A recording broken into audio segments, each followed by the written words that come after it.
দীর্ঘ ৬ বছর পর স্বামীকে দেখে খুশি হব, নাকি পাশে ঘোমটা দিয়ে দাঁড়িয়ে থাকা তার নববধূ দেখে শোক প্রকাশ করব, তা বুঝে উঠতে পারলাম না। বিয়ের ৩ দিনের মাথায় আমাকে শ্বশুরবাড়িতে রেখে আমার স্বামী আকাশ চলে যায় বিদেশে। আজ ৬ বছর ধরে এই বাড়িতেই পড়ে আছি। বাবার বাড়ি যাওয়ার সাহস কোনোদিনও হয়নি। বিয়ের সময় মা আমাকে ভালোভাবেই বুঝিয়ে দিয়েছিল যে একটা মেয়ের বিয়ের পর তার একমাত্র বাড়ি হলো তার স্বামীর বাড়ি। তখন বাবার বাড়িতে সে শুধুমাত্র মেহমান স্বরূপ। সেই সাথে এটাও বলেছিল, জামাই যাই করুক না কেন তাকে কিছুই বলবি না। আমার এখনকার বেপরোয়া পরিবারের মতো না যে মেয়ের সংসার ভাঙবো, তাই তোকে সবকিছু মেনে নিয়েই থাকতে হবে। আমি সেদিন বুঝে গিয়েছিলাম যে মা আমাকে ঠিক কি বোঝাতে চেয়েছে। আমি মাকে আশ্বাস দিয়ে বলেছিলাম, চিন্তা করো না মা, তোমরা যে আমাকে পর করে দিয়েছো তা আমি ভালো করেই বুঝতে পেরেছি। আমি এখানে তোমাদের বোঝা হতে আর আসবো না। ৬টি বছর আমি অপেক্ষা করেছি। ভেবেছিলাম বিয়ে তো হয়েই গেল, তাহলে এত চিন্তা কিসের। আজ নয় তো কাল আমাকে উনি ভালোবাসবেন, আমাকে মেনে নিবেন। কিন্তু আমি ভুল ছিলাম, উনি আমাকে মেনে নিতে পারেননি। আমি বাকরুদ্ধ হয়ে শুধু ওদের দুজনের দিকেই তাকিয়ে থাকলাম। আমার মুখ দিয়ে কোনো আওয়াজ বের হচ্ছে না। আমার শাশুড়ি ওনাকে জিজ্ঞাসা করলো, তোর বউ আছে যে, সেটা তুই ভুলে গেছিস? উনি শান্তভাবে বলল, বিয়েটা কি আমার পছন্দে দিয়েছিলে? আমি মনে রাখতে যাব কেন? আমি ঈশাকে ভালোবাসি, তাই ওকেই আমি বিয়ে করেছি। তোমাদের কোনো আপত্তি থাকলে বলো, আমি আমার বউকে নিয়ে চলে যাচ্ছি। এত বছর পর ছেলেকে পেয়ে উনি কি আর যেতে দিবেন? তাই উনি কাঁদো কাঁদো মুখ করে বলেন, না না, তুই কোথাও যেতে পারবি না। আমরা অমত করব কেন? বৌমাকে নিয়ে বাইরে দাঁড়িয়ে আছিস কেন? ভেতরে আয়। আমার কানে শুধু একটা কথাই বাজতে থাকলো, আমি এশাকে ভালোবাসি, তাই ওকে আমি বিয়ে করেছি। আমি দাঁড়াতে পারছি না, আমার শরীর কাঁপছে। আমি টেবিলের ওপর ভর করে দাঁড়িয়ে আছি। আমার নিজেকে অদৃশ্য মনে হলো, কেউ আমাকে যেন দেখছেই না। কোনো সান্ত্বনা বাণী দেওয়া তো দূরে থাক, সকলে নতুন বউকে নিয়ে ব্যস্ত হয়ে পড়ল। আমি আর দাঁড়িয়ে থাকতে পারলাম না, কোনো মতে ঘর থেকে বেরিয়ে এলাম। চোখ থেকে পানির বৃষ্টির মতো পড়ছে। আমি গিয়ে বাড়ির কাছে একটা নদীর পাড়ে বসলাম। জায়গাটা বেশ নিরিবিলি। আমি চিৎকার করে কাঁদতে লাগলাম। আমি চিৎকার করে আকাশের দিকে চেয়ে বলছি, কি দোষ ছিল আমার? কেন আমাকে এতটা শাস্তি দিচ্ছ তুমি? আমার এই চোখের পানি কি এক ফোঁটারও কোনো মূল্য নেই? আমি কি এতটাই খারাপ যে তুমি এমন শাস্তি দিচ্ছ? বিয়ের পর থেকে প্রতিটা রাত আমি কেঁদেছি। এমন কোনো রাত নেই যখন আমার চোখের পানিতে বালিশ ভেজে নাই। বিয়ের পর নাকি মেয়েদের আসল ঠিকানা তার স্বামীর বাড়ি। তুমি তো আমার থেকে সেটাই কেড়ে নিলে। তাহলে এখন আর আমাকে বাঁচিয়ে রেখেছো কেন? এখন আর আমাকে বাঁচিয়ে কেন রেখেছো? আমাকে দুনিয়া থেকে তুলে নাও। আমি আর এই পৃথিবীতে থাকতে চাই না। এই বলে আমি মাটিতে শুয়ে পড়লাম। আমার যে যাওয়ার আর কোনো জায়গা নেই। এভাবে কতক্ষণ শুয়েছিলাম জানি না। আমার হুঁশ ফিরল যখন চারিদিকে কালো আঁধার নেমে এসেছে। রাতে এখানে থাকাটা নিরাপদ না।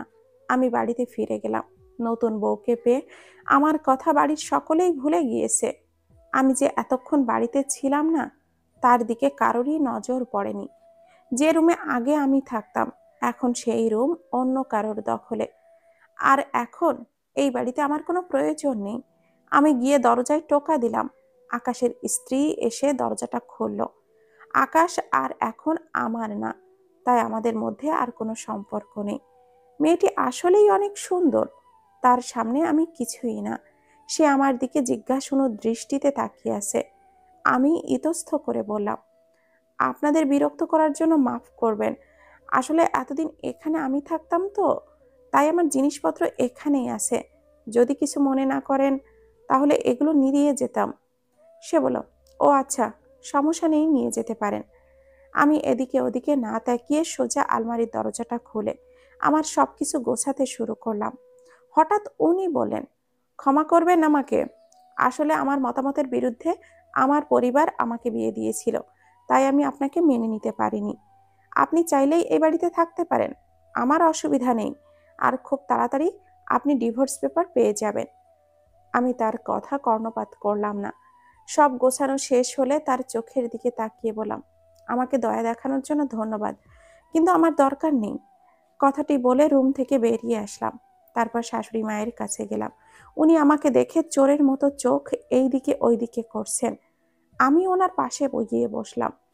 কিছুক্ষণ পর বললাম, মা, এতদিন এই সংসারটাকে নিজের সংসার করে দেখেছি, কখনো পর ভাবিনি, কিন্তু এই সংসারটা আমাকে আপন করেনি। এত বছর আপনাদের কাছে ছিলাম, তাই যদি আমার কোনো কথা বা ব্যবহারে কষ্ট পেয়ে থাকেন তাহলে আমাকে ক্ষমা করে দিবেন। আর একটা অনুরোধ, আজকের রাতটা আমাকে থাকতে দিয়েন। এত রাতে আমি কোথায় যাব? উনি আমাকে বললেন, আচ্ছা থাকতে পারো। আমি ধন্যবাদ বলে বেরিয়ে আসলাম। আকাশের রুমের পাশের রুমটা অতিথিদের জন্য বরাদ্দ, তাই রাতটা ওখানেই কাটালাম। সারা রাত আমার দুটো চোখ এক মুহূর্তের জন্যও বন্ধ করতে পারিনি। আমার স্বামী, যাকে আমি 6 বছর ধরে একটু একটু করে ভালোবেসেছি, সে আজ অন্য একটি মেয়েকে নিজের বাহুডোরে আবদ্ধ করে ভালোবাসার বাণী শোনাচ্ছে। তাকে ভালোবাসি বলে বুকের মাঝে তাকে স্থান দিয়েছে। সারা রাত আমার কেটেছে নির্ঘুম। তাদের স্মৃতিময় রাতের একটা সাক্ষী ছিলাম আমি। আমার জন্য সেটি ছিল নরকের রাতের মতো সমান। আমার ভাগ্যটা এতটাই খারাপ যে নিজের স্বামীর বাসর রাতের সাক্ষী হতে হয়েছে আমাকে। আমার জীবনের সবচেয়ে খারাপ মুহূর্ত হিসাবে আমারও রাতটি স্মৃতি হিসাবে থাকবে। আমি সকালে উঠে ওয়াশরুমে হয়ে ফ্রেশ হয়ে গিয়ে আয়নাতে নজর পড়ল। আমার চোখ রক্ত জবার মতো লাল হয়ে ফুলে গিয়েছে। আমার মাথা বালিশের যদি জবান দেওয়া হতো তাহলে সে মনে হয় বিরক্ত হয়ে বলতো, আর কাঁদিস না, আমি তোর চোখের পানিতে ভিজে গিয়েছি, এবার তো কান্না বন্ধ কর। আমি নিজের এই অবস্থা দেখে নিজেই এর প্রতি করুণা হচ্ছে। আমি ফ্রেশ হয়ে এসে মাকে একটা কল করলাম। যতই হোক, মা তো আমার। 10 মাস 10 দিন আমাকে তার পেটে রেখেছে। অন্য কেউ হলেও মা অন্তত আমার কষ্টটা বুঝবে। মা কলটা রিসিভ করে বিরক্তি মাখা কণ্ঠে জিজ্ঞাসা করলো, হ্যালো, কে বলছেন? আমি মায়ের কথা শুনে অবাক চোখে হাতে থাকা ফোনটার দিকে তাকিয়ে রইলাম। মা কি আমার নাম্বারটাও ভুলে গেছে? আমার গলা ভার হয়ে এলো। আমি ভেজা গলায় বললাম, মা, আমি হাফসা, তুমি কি আমার নাম্বারটাও ভুলে গেছো? মা আমতা আমতা করে বলো, ও তুই? তেমন কোনো ব্যাপার না, আসলে আমার বয়স হয়েছে তো, তাই মনে থাকে না কিছু। কেন ফোন করেছিস সেটা বল, আমার অনেক কাজ আছে। মা কি আমার সাথে কথাও বলতে চায় না? শেষ কবে মায়ের সাথে কথা হয়েছে মনে নেই। আমি মাকে কোনো মতে বললাম, মা, আমার সব শেষ হয়ে গেছে। আকাশ দ্বিতীয় বিয়ে করেছে মা। আমি এখন কি করব? কোথায় যাব? মা আমাকে ধমকে সুরে বলল, কি করবি, কোথায় যাবি মানে? দ্বিতীয় বিয়ে করেছে তো কি হয়েছে? তোকে তো আর বের করে দেয়নি। স্বামীর সংসার করতে গেলে এসব সহ্য করতে হয়। কিছুই করার নেই, তুই ভাবিস না, তোকে উস্কানি দিয়ে নিজের কাছে নিয়ে আসব। একটু মানিয়ে নে, সব ঠিক হয়ে যাবে। আমি চুপচাপ মায়ের সব কথা শুনলাম। আকাশ যে আমাকে ডিভোর্স দিবে সেটা আর বললাম না। শেষ পর্যন্ত নিজের মাও আমাকে পর করে দিল। আমার যে যাওয়ার কোনো জায়গা নেই। আমার কান্না চলে আসলো। পর মুহূর্তেই ভাবলাম, যার কেউ নেই তার সৃষ্টিকর্তা আছেন। তিনি যেহেতু আমাকে সৃষ্টি করেছেন, তাহলে আমার থাকার ব্যবস্থাও তিনি করবেন।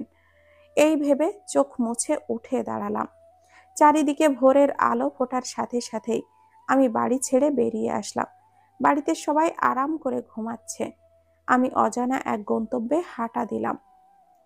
শুরু হলো এক নতুন করে পথ চলা। এই পথ কখন কিভাবে মোড় নিবে জানা নেই। বাড়িটা একটু গ্রাম সাইড এলাকায় হওয়ায় মেইন রোডে আসতে আসতে বেলা হয়ে গিয়েছে। এই 6 বছরে আমার পোশাকও অন্যান্য খরচার জন্য যা টাকা দিত আমি 1 টাকাও খরচ করিনি।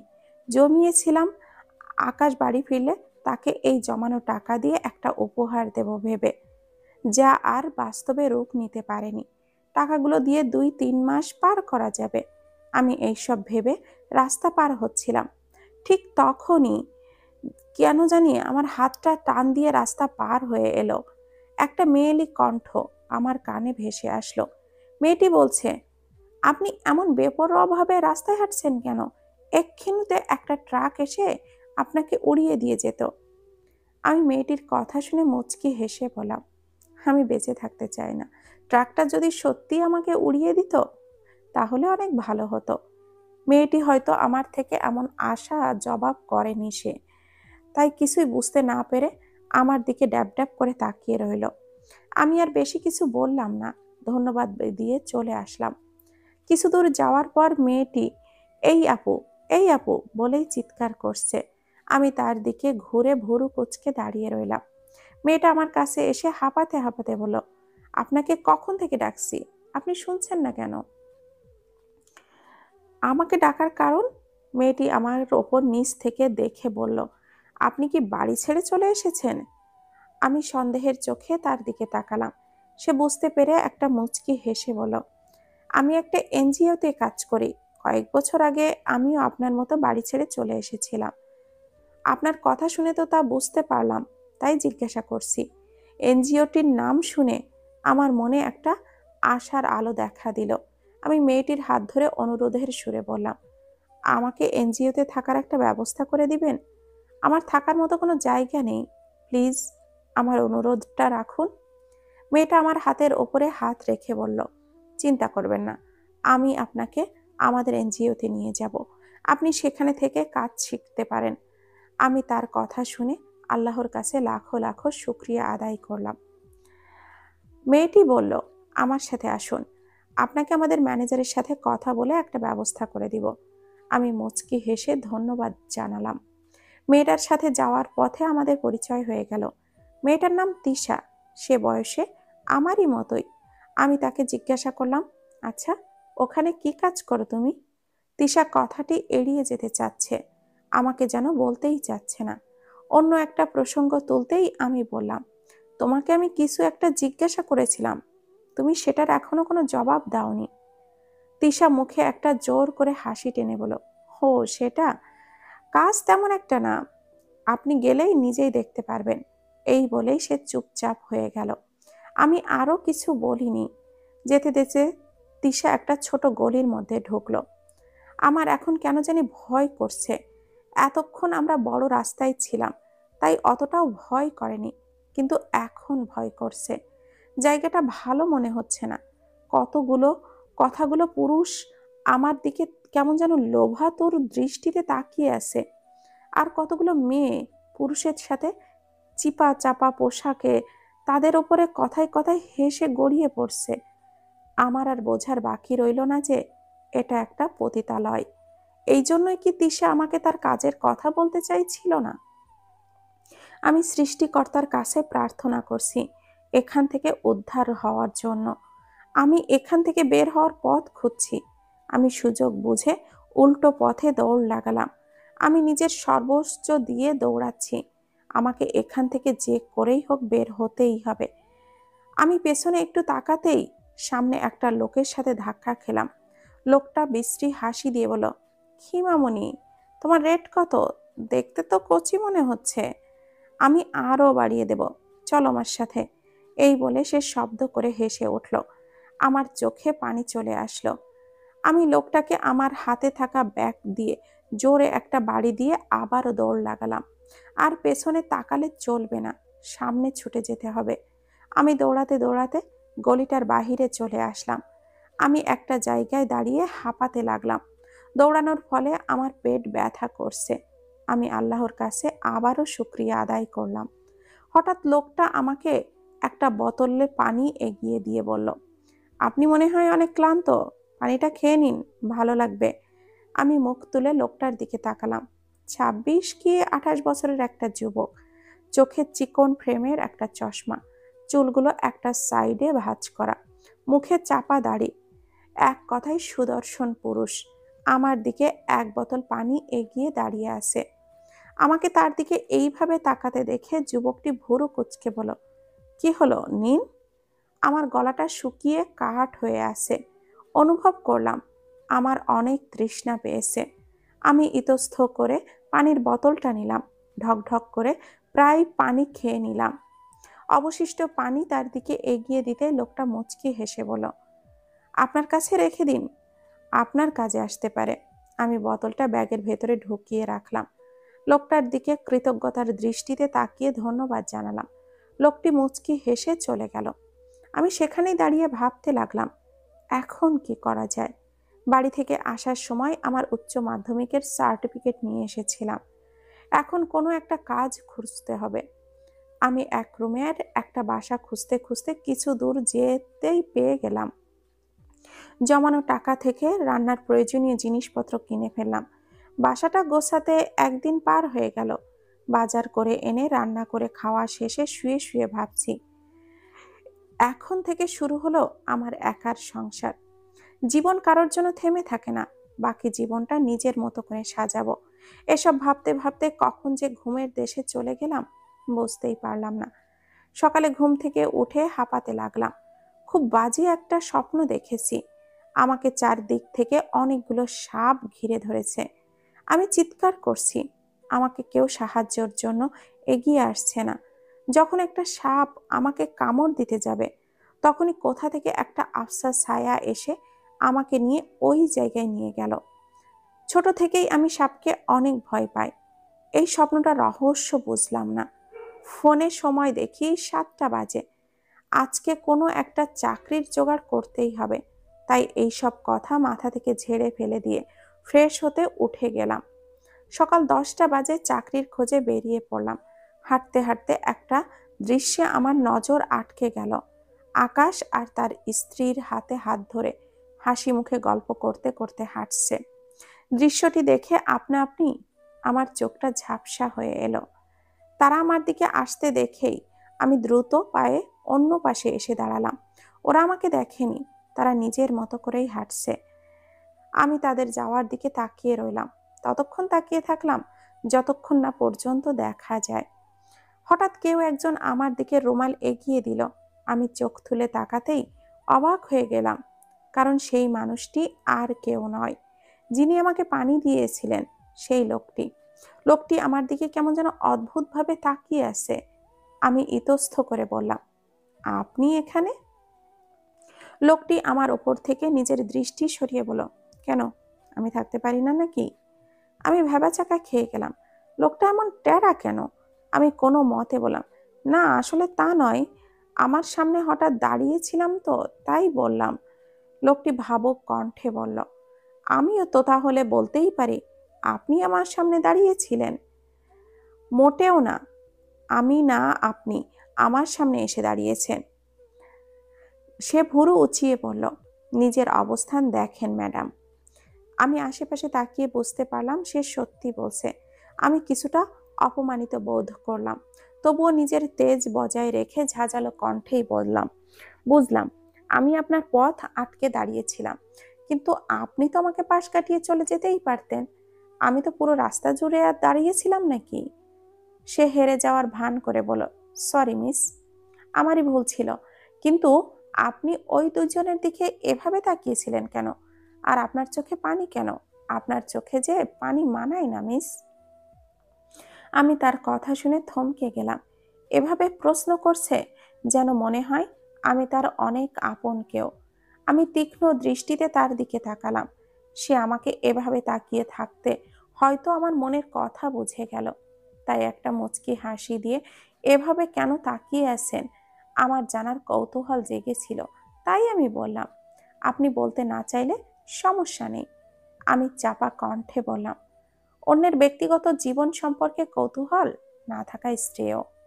এই বলে আমি দ্রুত পায়ে ওই জায়গা হতে চলে গেলাম। আমাকে এভাবে সময় নষ্ট করলে হবে না। আমার কাছে আর বেশি টাকা অবশিষ্ট নেই, কাজের চেয়ে অনেক বেশি প্রয়োজন। হাঁটতে হাঁটতে একটা বিশাল কোম্পানির সামনে এসে দাঁড়ালাম। অফিসটির পাশে বড় করে পোস্টারে গোটা গোটা অক্ষরে লেখা, নিয়োগ বিজ্ঞপ্তি, অর্থাৎ সেখানে মানুষ নিয়োগ দেওয়া হবে। পোস্টারটি দেখে আমার যে কি খুশি লাগলো। আমি সেখানকার দারোয়ানের থেকে জিজ্ঞাসা করলাম, চাচা, এখানে কি নিয়োগ চলছে? উনি অভিজ্ঞ দৃষ্টিতে আমাকে একবার পরখ করে বলেন, জি, এখনো নিয়োগ চলছে। আপনি কি জব খুঁজতেছেন? আমি মাথা ওপর নিচ বোঝালাম, হ্যাঁ। উনি আমাকে দরজার দিকে আঙ্গুল দেখিয়ে বললেন, দরজার বাম সাইডে লিফট আছে, 3 তলায় ইন্টারভিউ চলছে, সেখানে আপনার শিক্ষাগত যোগ্যতা এবং সিভি নিয়ে যান। আমি কৃতজ্ঞতার দৃষ্টিতে ধন্যবাদ জানালাম। ওনার কথা মতো দরজার ভেতরে গিয়ে বাম দিকে তাকাতে লিফট দেখতে পেলাম। আমি লিফটের সামনে গিয়ে ওপরের বাটনটা চাপ দিয়ে অপেক্ষা করতে লাগলাম। কিছুক্ষণ পর লিফটের দরজা খুলে গেল। মনে মনে শুধু প্রার্থনা করছি আমার চাকরিটা যেন হয়ে যায়। 3 তলায় গিয়ে দেখি আমার মতো কয়েকজন লাইনে দাঁড়িয়ে অপেক্ষা করছে। আমি সেখানে দাঁড়িয়ে থাকা একটা মেয়ের কাছে জিজ্ঞাসা করলাম, এখানে কি ইন্টারভিউয়ের জন্য দাঁড়িয়ে আছেন? মেয়েটি মাথা ওপর নিচ করে বোঝালো হ্যাঁ। আমিও মেয়েটির পেছনে দাঁড়িয়ে গেলাম। এক এক করে আমি এগোচ্ছি। কিছু সময় পর আমাকে ডাকলো। আমি গিয়ে প্রথমে বিনয়ের সুরে বললাম, may I come in sir? সেখানে বসে থাকা ব্যক্তিটি মাথা না উঠিয়েই বলল, ইয়েস, কামিং। আমি ওনার সামনে গিয়ে দাঁড়ালাম। লোকটি মাথা তুলে তাকাতেই আমি আরেক দফা অবাক হলাম। অস্পষ্ট স্বরেই বলে ফেলাম, হ্যাঁ আপনি? আমি চুপচাপ দাঁড়িয়ে আছি ওনার সামনে। কি বলবো বুঝতে পারছি না। আমাকে চুপচাপ থাকতে দেখে লোকটি মাথা তুলে তাকালো। উনি মনে হয় আমাকে দেখে অবাকও হলেন। উনি উদ্বিগ্ন কণ্ঠে বললেন, হারে, আপনি এখানে? আমি লজ্জায় কুঁকড়ে যাচ্ছি। কোনো রকম নিজেকে সামলে ইতস্থ করে বললাম, আসলে আমার একটা চাকরির খুব প্রয়োজন। উনি আমার দিকে শান্ত দৃষ্টি নিক্ষেপ করে বললেন, আপনি দাঁড়িয়ে আছেন কেন? প্লিজ বসুন। আমি ওনার সামনে রাখা চেয়ারে বসলাম। উনি নিজের থেকেই বলেন, আপনি কতটুকু পড়ালেখা শেষ করেছেন? আমি ইন্টারমিডিয়েট শেষ করেছি। এই বলেই আমি সাথে আনা ফাইলটা ওনার দিকে এগিয়ে দিলাম। তিনি ফাইলটা খুলে দেখতে লাগলেন। দৃষ্টি ফাইলের মধ্যে রেখেই বলেন, কম্পিউটার চালাতে পারেন? জি, এইচএসসি পরীক্ষা দেওয়ার পর শখের বশে শিখেছিলাম। তিনি মুচকি হেসে বলেন, কাল থেকে অফিসে জয়েন করবেন। বরাবর 8টায় অফিসে উপস্থিত থাকবেন। আমি কিন্তু অফিসে অনেক কড়া। আমি ওনার কথা শুনে বুঝলাম আমার চাকরিটা হয়ে গেছে। আমার মুখে আপনা আপনি হাসির রেখা দেখা দিল। তাই এত তাড়াতাড়ি আমার চাকরিটা হয়ে যাবে এটা ভাবতেও পারিনি। মনে মনে সৃষ্টিকর্তাকে লাখো লাখো শুকরিয়া জানালাম। আমি খুশি মনে ধন্যবাদ বলে বেরিয়ে পড়লাম। আমি অফিস থেকে চলে আসার সময় দারোয়ান চাচা হাসি মুখে বললেন, আপনার জবের কি হয়ে গেছে? আমি মুচকি হেসে মাথাটা নাড়ালাম। জি চাচা, আমার চাকরি হয়ে গেছে। আমার জন্য দোয়া করবেন চাচা। তিনি আমার মাথায় হাত বুলিয়ে দিতে দিতে বলেন, হ্যাঁ মা, দোয়া করি সুখে থাকো। আমি বাজার করে বাসায় চলে আসলাম। আগামীকাল থেকে আমার নতুন দিন শুরু। রান্না করে গোসল সেরে ফেললাম। তারপর খাওয়া দাওয়া শেষ করে ঘুমের রাজ্যে চলে গেলাম। সকালে তাড়াতাড়ি করে তৈরি হয়ে নিলাম। কালকে আমাকে তিনি নতুন সুন্দর করে বুঝিয়ে দিয়েছিলেন। তিনি অফিসে খুব কড়া। আমি 7:45-এ অফিসের উদ্দেশ্যে রওনা দিলাম। দারোয়ান চাচাকে সালাম দিয়ে অফিসে প্রবেশ করলাম। সবাই নিজ নিজ কাজে ব্যস্ত। আমি কি কাজ করব সেটা তো আমাকে বলা হয়নি। আমি কি বুঝতে না পেরে কোনো এক কোণায় চুপচাপ দাঁড়িয়ে রইলাম। মিনিট দুয়েক পর একটা অল্প বয়সের ছেলে এসে আমাকে বলল, আপনি কি নতুন জয়েন করেছেন? আমি মাথা নাড়িয়ে সম্মতি জানালাম। ছেলেটি আবারও বলতে লাগলো, আপনাকে স্যার ডাকছে। এই বলে সে চলে গেল। আমি ওনার কেবিনে নক করে বললাম, আসতে পারি স্যার? তিনি মাথা তুলে তাকালেন, ইয়েস। আমি ভেতরে প্রবেশ করে শুভ সকাল বললাম। তিনি কোনো প্রতিউত্তর না করেই বলেন, গতকাল আমি আপনাকে কোনো কাজ বলিনি। আপনার উচিত ছিল আমার কাছে এসে নিজের কাজটা বুঝিয়ে নেওয়া। এই বলেই তিনি আমার দিকে তাকালেন। আমি মাথা নিচু করে বললাম, সরি স্যার, পরের বার থেকে এমন ভুল আর হবে না। তিনি দৃষ্টি আমার থেকে সরিয়ে ল্যাপটপে রাখলেন। গম্ভীর সুরে পুনরায় বলেন, আপনার কাজ হলো আমার কাছ থেকে জমানো ফাইলগুলো নিয়ে প্রিন্ট আউট করা। এই ফাইলগুলো এখন নিয়ে যান। এই বলে তিনি কয়েকটা ফাইল টেবিলের ওপরে রাখলেন। আমি ফাইলগুলো নিয়ে আমার জন্য বরাদ্দকৃত টেবিলে গিয়ে বসলাম। উনি এতটা বদলে গেলেন কিভাবে? এর আগে যখন কথা হয়েছিল তিনি তো এমন গম্ভীর ছিলেন না, কিন্তু এখানে সম্পূর্ণ বিপরীত। এসব যখন ভাবছিলাম তখন কেউ একজন আমার ভাবনায় ব্যাঘাত ঘটালো। ছেলে একটা টেবিল আর টেবিলের সাথে হেলান দিয়ে বলছে, হ্যালো মিস, তুমি কি এখানে নতুন? আমি ইতস্ত বোধ করলাম। চাপা কণ্ঠে বললাম, জি, আমি এখানে নতুন। কিন্তু আপনি কে? ছেলেটা কেমন যেন অদ্ভুতভাবে তাকিয়ে আছে। আমার প্রশ্নের জবাবে সে হাসি মুখে বলল, আমি এখানে 1 বছর ধরে কাজ করছি। তোমার কোনো অসুবিধা হলে আমাকে বলবে কিন্তু। আমি যে কোনো সাহায্য করতে রাজি আছি। আমি ফাইলগুলো চেক করতে করতে বললাম, ঠিক আছে ভাইয়া। ভাইয়া ডাকটা মনে হয় তার সহ্য হলো না। তার মুখের হাসিটা মুহূর্তেই উড়ে গেল। সে অস্পষ্ট স্বরে বলল, ভাইয়া কোন দুঃখে? তার অস্পষ্ট স্বরে বলা কথাটা আমি শুনে ফেললাম।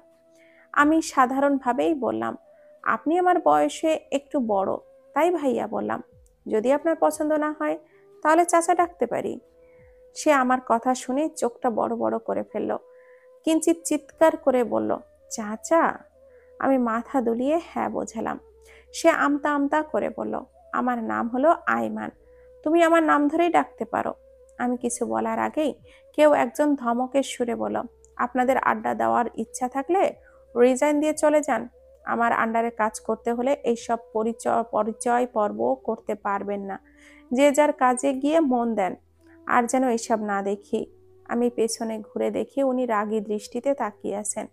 আইমান নামের ছেলেটি সরি সরি বলে এক প্রকার দৌড়ে তার টেবিলে চলে গেল। কিছুক্ষণ পর উনিও চলে গেলেন। উনি এতটা রাগী যে সেটা আগে জানতাম না। একদিকে ভালোই হয়েছে, ছেলেটির জন্য আমি কাজে মন দিতে পারছিলাম না। আমার পাশের টেবিলের মেয়েটি বলে উঠল, রাহাত স্যার রাগী হলেও তিনি অনেক ভালো, সব সময় আমাদেরকে সাপোর্ট করেন, তুমিও ধীরে ধীরে বুঝতে পারবা। আমি মেয়েটির দিকে তাকাতেই একটা সে মুচকি হাসি দিল। ওনার নাম হলো রাহাত। এতদিনে নামটা জানতে পারলাম। যাই হোক, মেয়েটির সাথেও আমার পরিচয় হয়ে গেল। ওর নাম রুহি। রুহির বাসা আমার ওখানেই। কিছু সময়ের মধ্যে আমাদের বেশ সখ্যতা গড়ে উঠল। আমি আর রুহি একসাথেই যাওয়া আসা করি। দেখতে দেখতে 1 বছর পেরিয়ে গেল। একদিন রাতে শুয়ে শুয়ে ভাবছি, এতদিনে একটা বারও আমার কথা কারোর মনে পড়েনি। সেদিনের পর থেকে আমি আর নিজের থেকে মাকে কল দেইনি। মা বাবাও কোনোদিন আমার আর কল দেয়নি। হয়তো হাফসা নামের কোনো মানুষ পৃথিবীতে আছে, সেটা ভুলেই বসেছে। আগে মাঝে মাঝে মনে হতো আমাকে কি তারা দত্তক নিয়েছিল, কিন্তু এখন মাঝে মাঝে না, সবসময় মনে হয় আমি হয়তো তাদের নিজেদের সন্তান না। তাদের নিজেদের সন্তান হলে কি আর এতটা অবহেলা করতে পারতো? সকালে উঠে রান্না করা, তৈরি হয়ে অফিসে যাওয়া, আর রাতে এসে ঘুমানো, এগুলোই হলো আমার প্রতিদিনের রুটিন। রোবটের মতো থাকতে থাকতে এখন আমি হাঁপিয়ে গিয়েছি। দিন শেষে আমারও ইচ্ছা করে ঘুরতে যেতে, কারোর কাঁধে মাথা রেখে রাতের জ্যোৎস্না বিলাস করতে, সারা রাত কারোর সাথে গল্প করতে। কিন্তু কারোর উপর বিশ্বাস করতে ভয় হয়, প্রচন্ড রকমের ভয় করে। যাদের উপরে বিশ্বাস করি তারাই বিশ্বাসঘাতকতা করে। এসব ভাবতে ভাবতেই বুক চিরে একটা দীর্ঘশ্বাস বেরিয়ে আসলো। আমি এখন অফিসে যাচ্ছি। রুহি আজকে অফিসে যাবে না। শুধু আজ নয়, অনেকদিন হয়তো যাবে না, কেননা তার বিয়ে ঠিক হয়েছে। 2 দিন আগে সে তার বাড়িতে চলে গেছে। আমাকে অবশ্য অনেক জোর করেছিল তার সাথে যাওয়ার জন্য, কিন্তু বললেই কি আর যাওয়া যায়? কিন্তু তাকে কথা দিয়েছি, তার বিয়ের দিন অবশ্যই যাব। রুহি চলে যাওয়ার পর থেকে আমি আরো একা হয়ে গেলাম। অফিসের বাকিদের সাথে তেমন একটা সখ্যতা গড়ে ওঠেনি। আমি আনমনেই হেঁটে হেঁটে অফিসের দিকে যাচ্ছিলাম।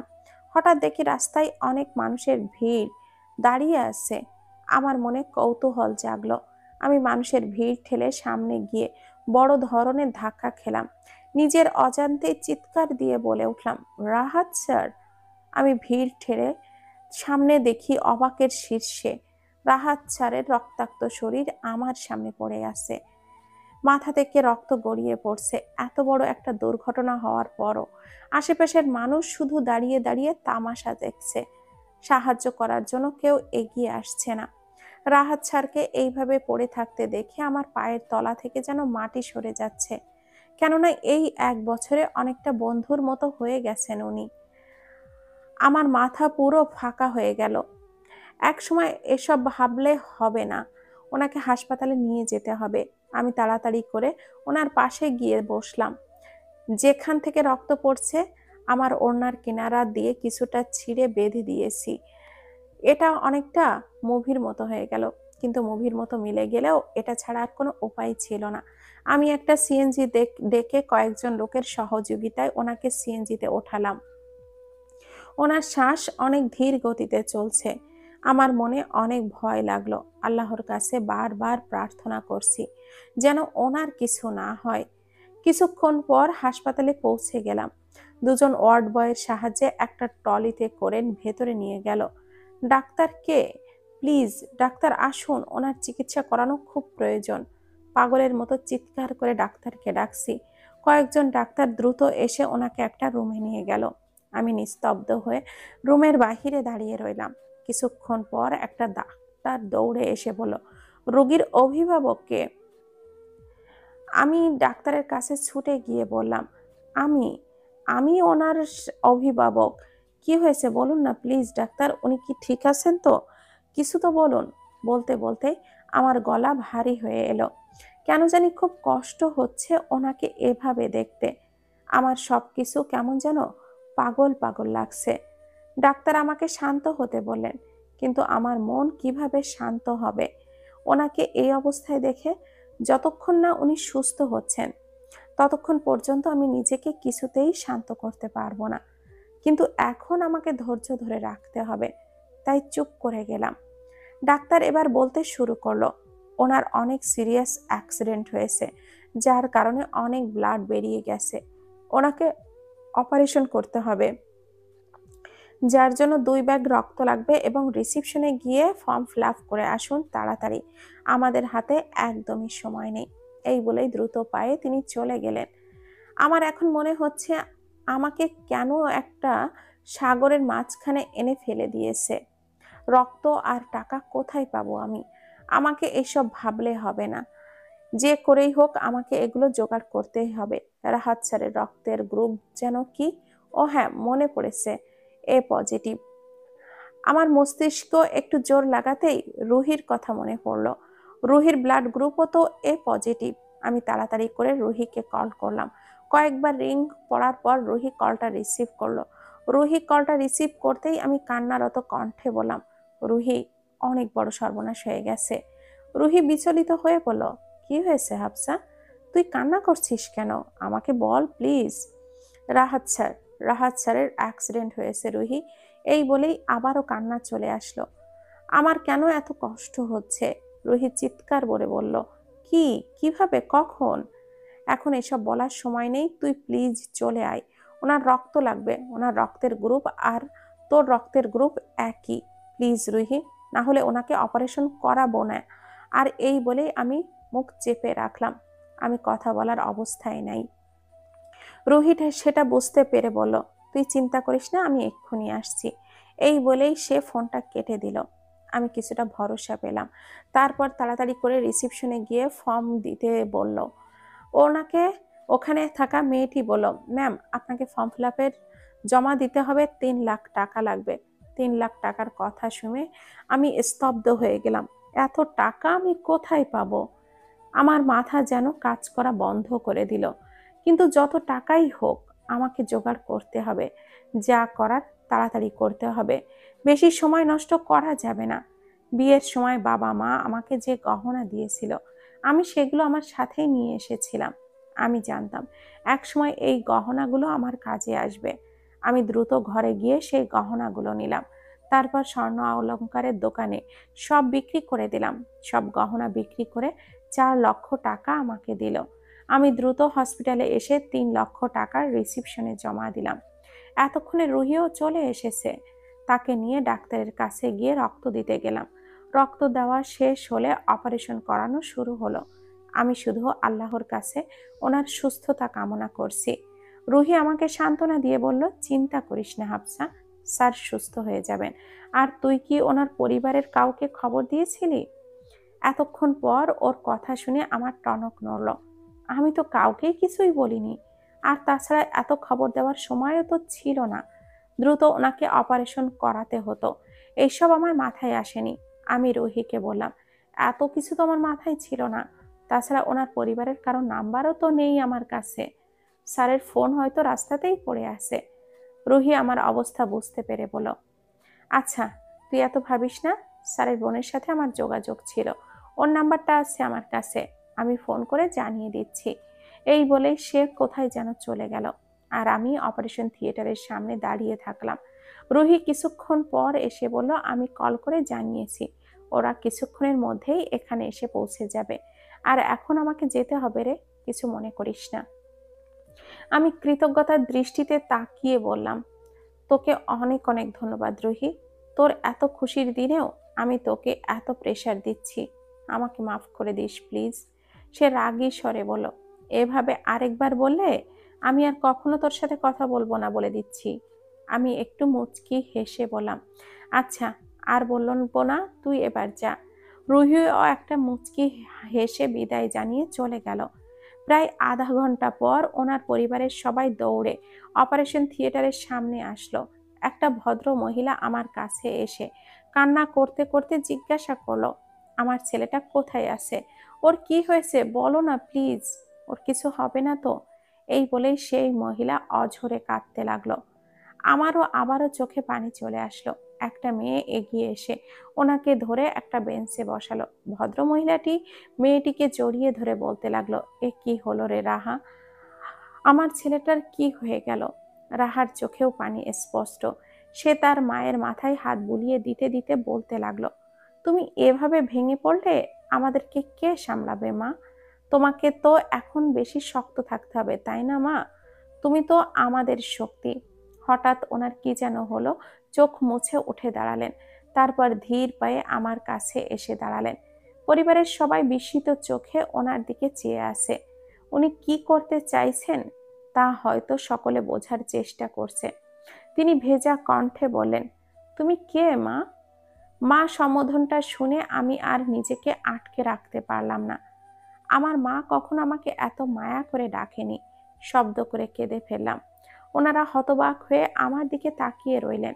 আমি চোখ মুছে বললাম, আপনারা কিছু মনে করবেন না, আমাকে কেউ মা বলে ডাকেনি তো আগে, তাই একটু আবেগী হয়ে গিয়েছিলাম। আমি রাহাত স্যারের অফিসেই কাজ করি 1 বছর ধরে। আজকে অফিসে যাওয়ার পথে দেখি উনি রাস্তায় রক্তাক্ত অবস্থায় পড়ে আছেন। আমি কোনোভাবে ওনাকে হাসপাতালে নিয়ে আসি। কেউ কিছু বলার আগেই অপারেশন থিয়েটার থেকে ডাক্তার বেরিয়ে আসেন। সবাই ওনাকে ঘিরে ফেলল। সকলে একটার পর একটা প্রশ্ন করেই যাচ্ছে।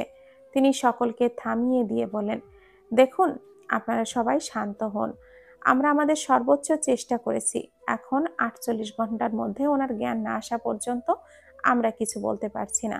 আপনারা সৃষ্টিকর্তার কাছে দোয়া করুন, একমাত্র তিনিই পারেন সবকিছু ঠিক করতে। এই বলে তিনি চলে গেলেন। আমি এক কোণে দাঁড়িয়ে আছি, আর ওনার পরিবারের কয়েকজন ডাক্তারের পেছনে পেছনে গেলেন, আর বাকিরা নীরবে কান্না করছে। স্যারের মা আমার পাশে এসে দাঁড়ালেন। আমার হাত দুটো ওনার হাতে নিয়ে করুণ সুরে বলতে লাগলেন, তোমাকে কিভাবে যে ধন্যবাদ দেব জানা নেই। তুমি যে আমার কি রক্ষা করেছো বলে বোঝাতে পারবো না। তোমার এই ঋণ কখনো আমি ভুলবো না। এই বলেই তিনি কাঁদতে লাগলেন। আমার ওনার দিকে তাকিয়ে খুব মায়া হলো। মায়েরা বুঝি এমনই হয়। তাহলে আমার মা এমন কেন? আমি কেন এমন ভালোবাসা পেলাম না?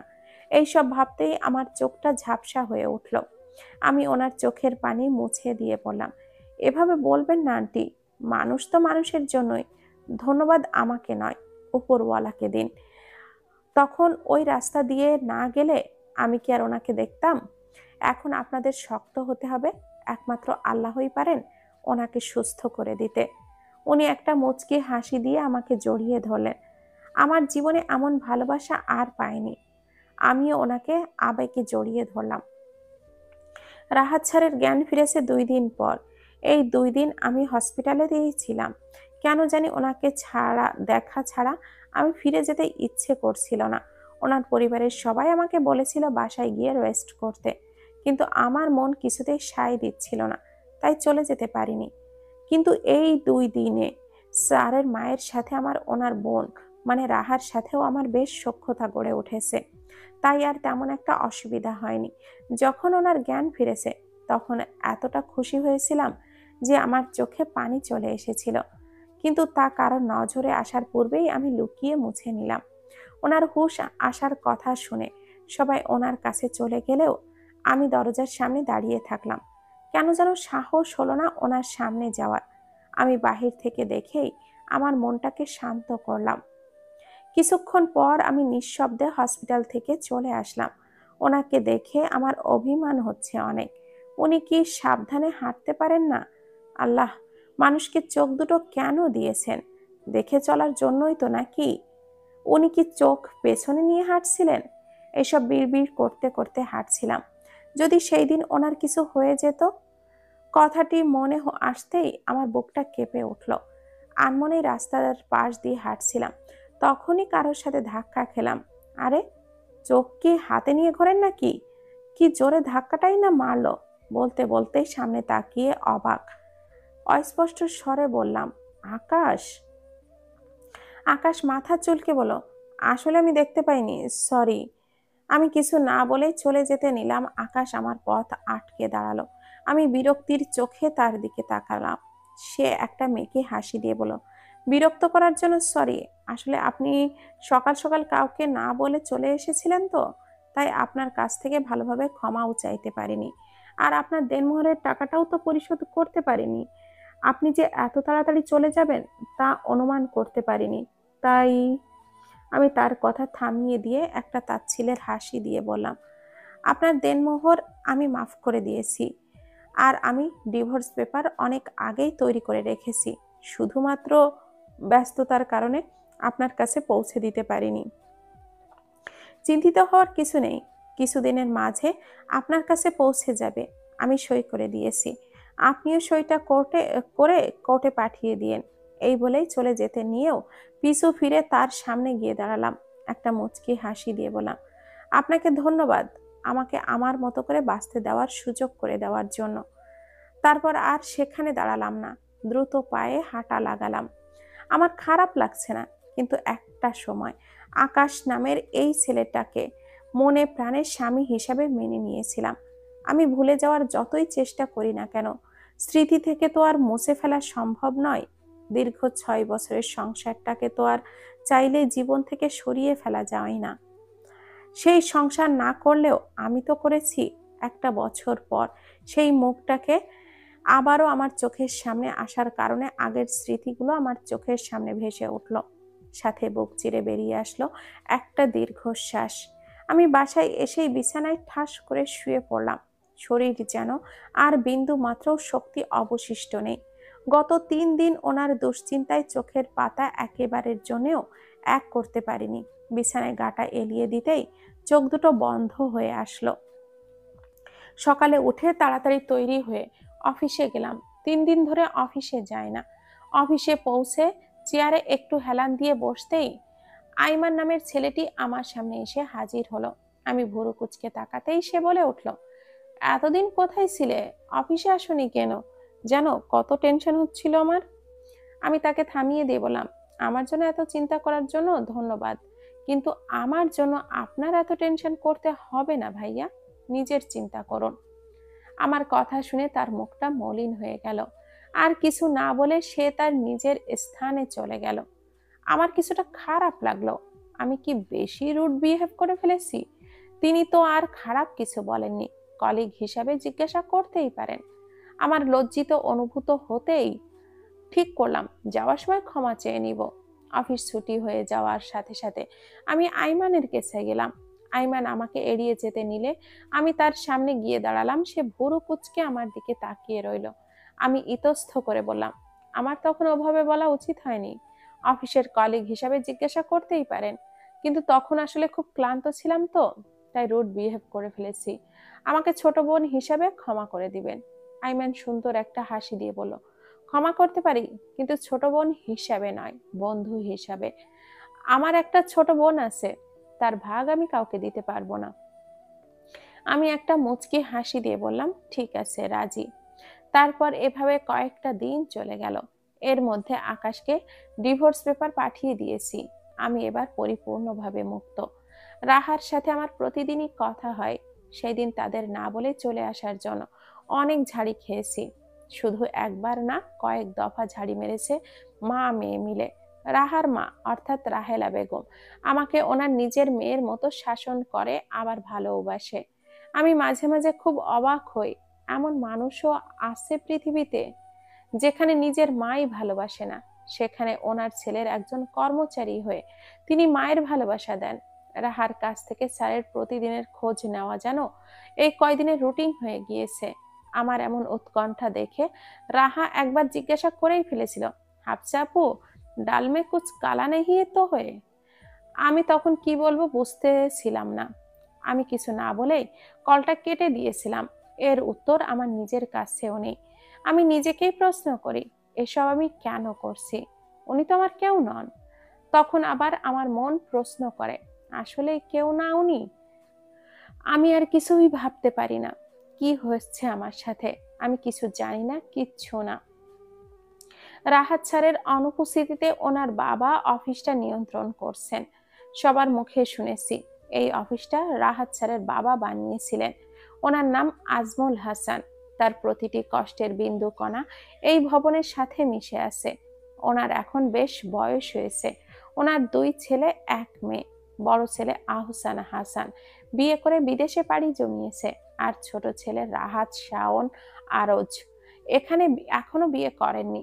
তার নামটা বাবা ভাইয়ের সাথে মিল করে রাখেনি রাহেলা বেগম। বড় ছেলের নাম আজমল সাহেব এবং ছোট ছেলে এবং মেয়ের নাম রেখেছেন রাহেলা বেগম। রাহাত স্যার পড়াশোনা শেষ করে এখানে নিজের বাবার ব্যবসা দেখাশোনা করে।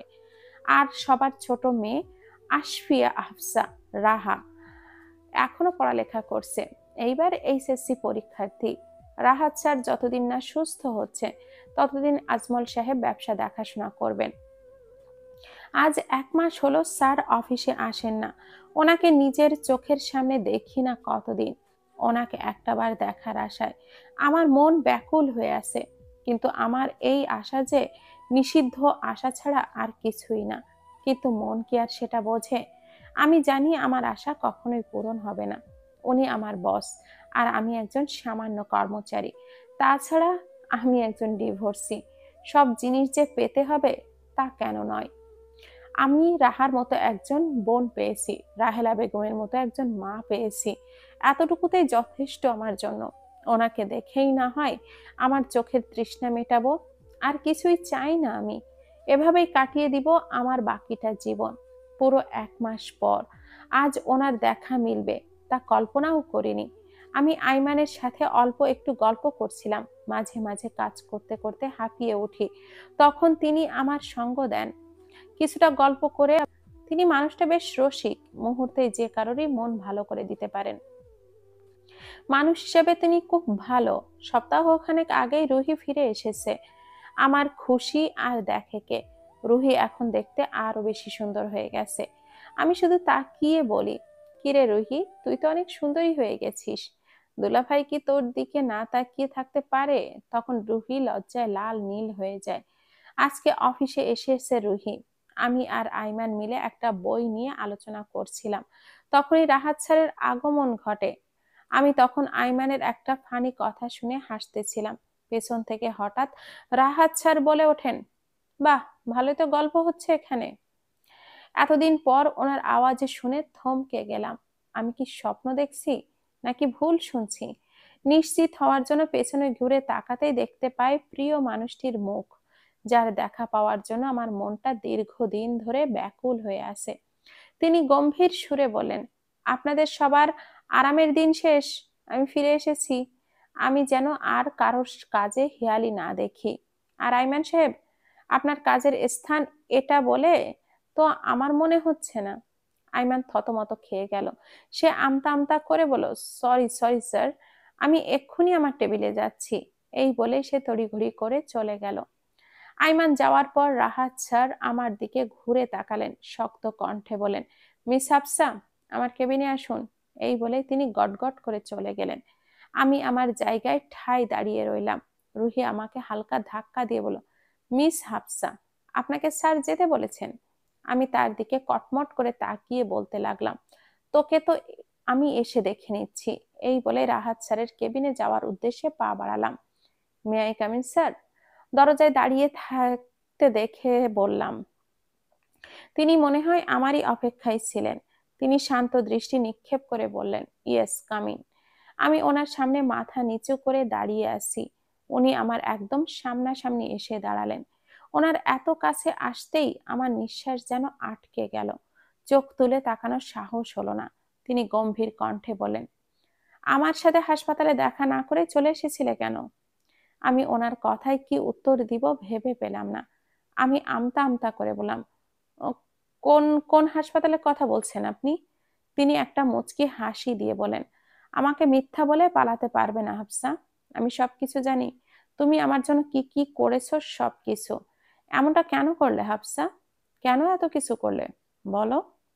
আমি কিভাবে বলবো এসব? আপনার জন্য নয়, নিজের ভালো থাকার জন্যই করেছি। আপনাকে ছাড়া যে আমি ভালো থাকতে পারবো না। আপনি যে আমার জীবনের একটা বড় অংশ হয়ে গিয়েছিলেন। আমার কোনো উত্তর না পেয়ে তিনি আমার হাতটা চেপে ধরলেন। বলছো না কেন তুমি? আমি তোমার কাছ থেকে শুনতে চাই। আমার চোখ অন্যদিকে ঘুরিয়ে নিয়ে বললাম, কি শুনতে চান আমার থেকে আপনি? তিনি আরো শক্ত করে হাতটা চেপে ধরে বলেন, আমি জানি হাফসা তুমি আমাকে, আমি তোমার মুখ থেকেই শুনতে চাই। প্লিজ একটা বার বলো। আমি ব্যথায় কোকিয়ে উহ করে বললাম। আমার আওয়াজে শুনে তিনি দ্রুত আমাকে ছেড়ে দিলেন। আমি চিৎকার করে বললাম, আপনি যা শুনতে চাচ্ছেন তা কখনোই সম্ভব নয় মিস্টার রাহাত। আমি আপনার অফিসের একজন সামান্য কর্মচারী, আর আপনি অফিসের বস। তাছাড়া আমি একজন ডিভোর্সি। আপনার পরিবার আমাকে মেনে নিবে না।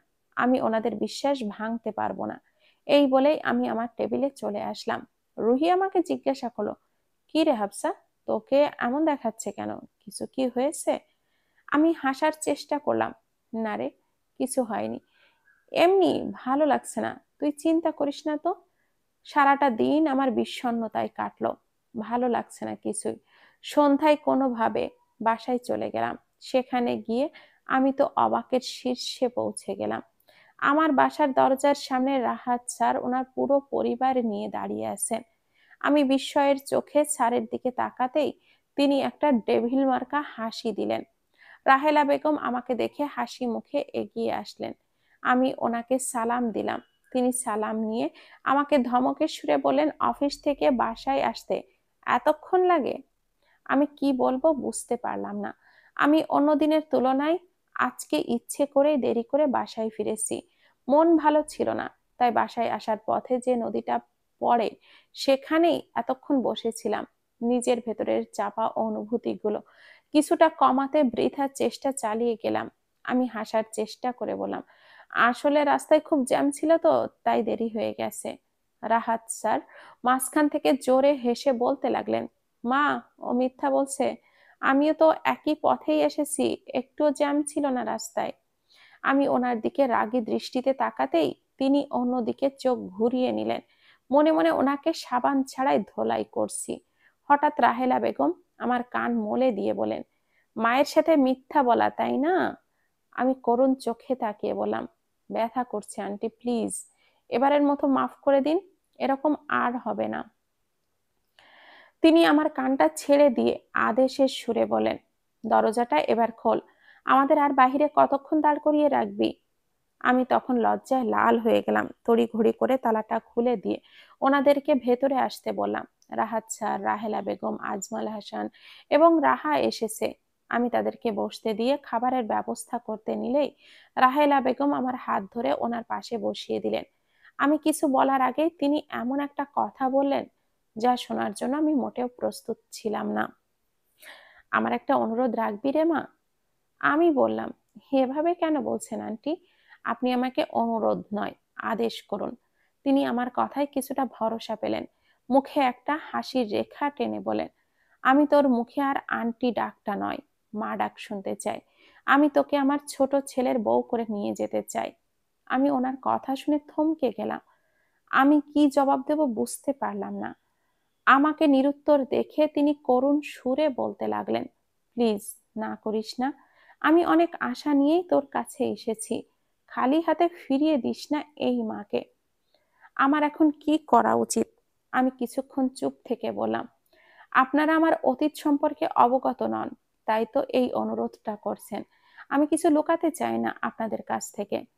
আমার আজ থেকে 7 বছর আগে, যখন আমার বয়স 17 ছিল, তখন বিয়ে হয়, কিন্তু বিয়ের 3 দিনের সময় উনি আমাকে রেখে বিদেশে পাড়ি জমান। 6 বছর আর ওনার সাথে আমার কোনো ধরনের কোনো যোগাযোগ হয়নি। 6 বছর পর তিনি দেশে ফিরেন ওনার নববিবাহিতা বউকে নিয়ে, আমাকে ডিভোর্স হয়ে দেয়। এরপর আমি বাড়ি ছেড়ে চলে আসি আর আপনাদের অফিসে কাজ করি। আপনি আমার মায়ের থেকেও বেশি। আমি আমার মায়ের কাছ থেকে যে আদর ভালোবাসা পাইনি, সেটা আপনার থেকে পেয়েছি। রাহার মতো একজন বোন পেয়েছি, আজমল স্যারের মতো একজন বাবা পেয়েছি। এর থেকে আমার আর বেশি কিছুই চাই না। তাছাড়া আমি আপনাদের অফিসের একজন সামান্য কর্মচারী মাত্র। কথাটা বলতে দেরি, উনি আমার গালে থাপ্পড় দিতে দেরি হলো না। রাহেলা বেগম কটমট করে আমার দিকে তাকিয়েছেন। আমি কোনো কাজের ফল হিসেবে উপহারটা পেলাম, সেটা হিসাব মেলাতে ব্যস্ত। তিনি শক্ত কণ্ঠে বলা শুরু করলেন, তোকে কখনো নিচু করে দেখেছি আমরা? সব সময় তোকে আমাদের পরিবারের সদস্যর মতোই দেখেছি, ভালোবেসেছি। আর তুই কি না? আসলেই আমারই ভুল, তুই আমাদের কখনো আপনই ভাবিসনি। না হলে আজ এই কথাটা বলতে পারতি। রাহা, চল আমরা ফিরে যাই। আমি ওনার হাত ধরে করুণ চোখে তাকিয়ে বলতে লাগলাম, প্লিজ আমাকে ভুল বুঝো না, আমি ওভাবে বলিনি। তোমরাই তো আমার আপন, আর কে আছে আমার বলো? রাহেলা বেগম অন্যদিকে তাকিয়ে বললেন, সেটাই যদি হতো তাহলে কি আর আমাকে খালি হাতে ফিরে যেতে হতো? আমি এখন কি করব? আর কোনো উপায় না পেয়ে আমিও রাজি। আমার কথা শুনে সকলের মুখে অন্য রকমের একটা খুশি দেখা গেল। আজমল সাহেব এতক্ষণ ওনার বইয়ের কাণ্ড দেখছিলেন চুপচাপ। শেষমেশ আমাকে রাজি করাতে পেয়ে ওনার মুখেও হাসির রেখা দেখা দিল। এবার তিনি নীরবতা ভেঙে বলেন, আলহামদুলিল্লাহ, তাহলে এবার আমার ছোট ছেলে তার মনের মানুষ পেয়েই গেল। ওনার কথা শুনে আমি রাহাত স্যারের দিকে তাকালাম। রাহাত স্যার ওনার বাবার দিকে অসহায়ের মতো তাকিয়ে আছেন। ওনার বাবা যে ওনার পোল খুলে দিলেন। তারপর আমার দিকে আর চোখে তাকিয়ে একটা শুকনো কাশি দিয়ে মুখ লুকাতে লাগলেন। আর সেটা দেখে রাহা শব্দ করেই হেসে ফেলল। রাহেলা বেগম স্যারকে বললেন, এভাবে গাধার মতো দাঁড়িয়ে না থেকে মিষ্টি নিয়ে আসো। স্যার মনে হয় এটারই সুযোগ খুঁজছিলেন। রাহেলা বেগমের বলার সাথে সাথেই বাসা থেকে বেরিয়ে গেলেন। উনি যাওয়ার পর উনি আমার মাথায় হাত বুলিয়ে দিতে দিতে বলেন, এখন থেকে আর তোকে কাজে যেতে হবে না। বড় বউয়ের সাথে তো তেমন কথাই হলো না। বউ শাশুড়ি মিলে গল্পটাও করতে পারলাম না। আমার অনেক ইচ্ছা বউয়ের রূপে একটা মেয়েকে আনবো আমার ঘরে, তারপর বউ শাশুড়ি মিলে সারাদিন গল্প করব। তোকে কিন্তু আর কোথাও যেতে দিচ্ছি না, আমার কাছেই থাকবি, এই আমি বলে দিলাম। রাহা মুখ ফুলিয়ে বলতে লাগলো, বিয়ের আগেই তো তোমরা আমাকে পর করে দিলে, বিয়ের পর তো আমাকে ভুলেই যাবা। রাহেলা বেগম রাহার মাথায় হালকা করে একটা চাটি মেরে বলেন, তোকে কেমনে ভুলবো রে, তুই তো হলি আমার কলিজার টুকরা। এরপর মা মেয়ে হাসতে লাগলো, আর আমি তা মুগ্ধ নয়নে তাকিয়ে দেখতে লাগলাম। সেদিনের 15 দিনের মধ্যে আমাদের বিয়ে হয়ে গেল। বেশ বড় করে না হলেও মোটামুটি আয়োজন করে হয়েছে বিয়েটা। রুহি, আইমান সহ অফিসের সকলেই এসেছে বিয়েতে। রুহি আমাকে খোঁচা দিতে ভুললো না। বিয়ের দিন আমার কানে এসে ফিস ফিস করে বলল, তোকে তো আমার থেকেও অনেক সুন্দরী লাগছে রে হাফসা। দেখবি স্যার তোর থেকে নজরই সরাতে পারবে না, তোকে দেখতে দেখতে যেন আবার বাসরটাই না মিস হয়ে যায়। আমি চোখটা বড় বড় করে রুহির দিকে তাকিয়ে যেই না একটা আহ হাসি দিব, সবাই বর এসেছে বলে চেঁচাতে লাগলো। রুহি আমাকে একটা চোখ টিপ মেরে দৌড় দিল। আমি বারান্দায় গিয়ে দাঁড়ালাম ওনাকে বর সাজে দেখার আশায়। উনি আমার বারান্দার দিকে আগে থেকেই তাকিয়েছিলেন, যার দরুন আমাদের শুভ দৃষ্টি হয়ে গেল। উনি আমার দিকে এক নজরে তাকিয়েছেন। পাশ থেকে রাহা একটা ধাক্কা দিতেই ওনার হুঁশ ফিরল। তারপর রাহার দিকে কটমট দৃষ্টিতে তাকাতেই রাহা তার সবকটা দাঁত দেখিয়ে হাসতে লাগলো। আর ওদের এমন দুষ্টুমি দেখে আমারও হাসি পেল। দেখতে দেখতে আমাদের বিয়েটা হয়ে গেল। সুখের সময়গুলো এত তাড়াতাড়ি চলে যায় যে তা বলা মুশকিল। আমাদের সুখের সময়গুলো খুব দ্রুত অতিক্রম হয়ে গেল। দেখতে দেখতে 3টা বছর পেরিয়ে গেল। আমাদের 1.5 বছরের একটা ছেলে আছে। ওর নামই ওর বাবাই রেখেছে। উনি উনি ছেলের নাম আব্দুল্লাহ আরাফ নাম রেখেছেন। শাশুড়ি মা ওনার কথা রেখেছেন। আমাকে কখনো বাবা মার অভাব বুঝতেই দেয়নি। মেয়ের মতো আগলে রেখেছেন। রাহার 1 মাস আগে বিয়ে হয়ে গেছে। রাহার স্বামী একজন ডাক্তার। ওরা সুখেই আছে। রুহির থেকে কিছুদিন আগে একটা মেয়ে হয়েছে। নাম হলো কাশফা ইফতেখার। আমি রুহিকে যখন দেখতে গিয়েছিলাম তখন আমার ছেলের সাথে ওর মেয়ের সম্বন্ধটা পাকা করে এসেছি। আমার ছেলে তো ওকে দেখেই খুশিতে নাচতেছিল। আমার কথা শুনে ছেলেটা কি বুঝেছে জানি না, কিন্তু কাশফার ছোট ছোট আঙ্গুলগুলো ধরে বলেছিল, তাড়াতাড়ি বড় হয়ে যাও, আমাদের বিয়ে করতে হবে তো। তার কথা শুনে আমরা সবাই অবাক হয়ে হাসতে লাগলাম। আরাব বেশিরভাগ সময় তার দাদু দাদির সাথেই কাটায়। অনেক ভালোবাসে যে তাকে। আর রাহাতের কথা বলতে গেলে একটা কথাই বলবো, আমার স্বামী দুনিয়ার বেস্ট স্বামী। এই দুনিয়ায় যেমন খারাপ পুরুষ আছে তেমনি ভালো পুরুষও আছে। আমার এমন একজনের স্ত্রী হতে পেরে নিজেকে সত্যি ভাগ্যবতী বলে মনে হয়। আজকে রাহাত আর আমি হাঁটতে বেরিয়েছি। মাঝ রাস্তায় আকাশের সাথে দেখা হয়ে যায়। আকাশ আমাকে দেখে আমার সামনে এসে দাঁড়ায়। তারপর মুখে একটা জোরপূর্বক হাসি টেনে বলে, কেমন আছো হাফসা? আমি হাসি মুখে বললাম, অনেক ভালো আছি। আপনি কেমন আছেন? আকাশের মুখের হাসির সাথে সাথে নিভে গেল। বিরস মুখে বলল, আমি ভালো নেই। এশা আমাদের প্রথম সন্তান জন্মদানের সময় মারা গেছে। আমি আমার মেয়েকে নিয়ে কোনো রকমে আছি। মেয়েটার জন্য আবার বিদেশে ফিরে যেতে পারছিও না। যাই হোক, তোমার পাশের ছেলেটাকে। আমি কিছু বলার আগেই রাহাত বলে উঠলেন, জি, আমি হাফসার স্বামী, সারা জীবনের সঙ্গী। আকাশ ম্লান একটা হাসি দিয়ে বলল, ও, আপনারা মনে হয় কোথাও বেরিয়েছেন, আমি বিরক্ত না করি। এই বলেই আকাশ চলে গেল। আর উনি আমার হাতটা শক্ত করে ধরে বলতে লাগলেন, আমাদের পথ চলা আরো বাকি। আমাদের এখনো একসাথে বৃদ্ধ হওয়া বাকি। নাতি নাতনির মুখ দেখতে হবে না? আমি ওনার কথা শুনে একটা মুচকি হাসি দিলাম। তারপর দুজনে বেরিয়ে পড়লাম শহরের সন্ধ্যা উপভোগ করতে।